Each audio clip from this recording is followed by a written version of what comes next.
Birželio 23 dieną Lietuvos kūno kultūros akademijos kavinėje Atletas įvyko oficialios Lietuvos delegacijos paleidotuvės į 25-ąją pasaulio studentų vasaros universiadą. Smarkus lietus ir griausmas iš dangaus, o po to nušvitusi skaisti saulė pasitiko visus susirinkusius į kuklę, bet gražią šventę. Sveikinimo žodį pirmasis tarė Lietuvos studentų sporto asociacijos prezidentas Česlovas Garbaliauskas, pasidžiaugdamas Bankoko universiados pasiekimais ir 3 kartus pabeldęs į stalą vylėsi, jog šiais metais rezultatai bus ne ką prastesni. Vylėmės, kad tikrai nepilsim akademinės bendruomenės ir studentai savo universitetų, savo kolegų, universiteto rektorių, savo draugų ir tikiuosi tikrai bus medalių.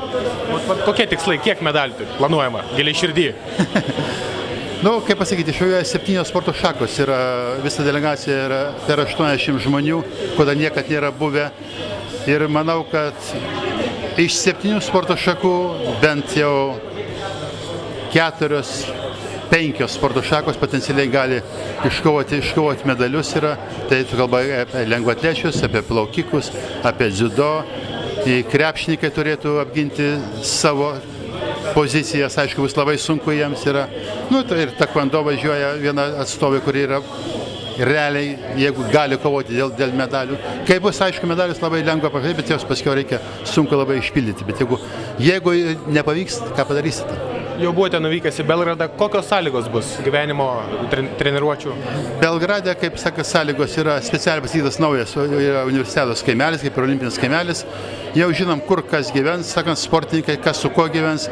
Ir manau, aišku, belgam, tai atsiprašau, ne belgradiečiams, serbams yra sunku organizuoti universiadą, kadangi yra sunkmetis, bet manau, jie padarys visą, kad būtų kuo geriau. Dėl svarbių priežasčių renginyje negalėjo dalyvauti Lietuvos švietimo ir mokslo ministras Gintaras Steponavičius.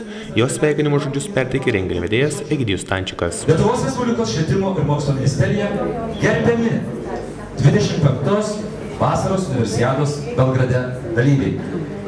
Artėja 25-oji jubiliejinė vasaros universiada, vyksianti Liepos 1-12 dienomis Belgrade.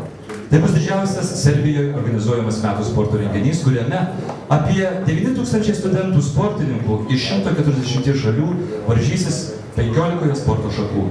Mūsų šalies delegacija, kurią sudaro 81 sportininkas, pasirengusi garsinti Lietuvą lengvosios atletikos, dziudo, plaukimo, krepšinio, šuolio į vandenį, fechtavimosi, taekwondo ir kitose rungtyse.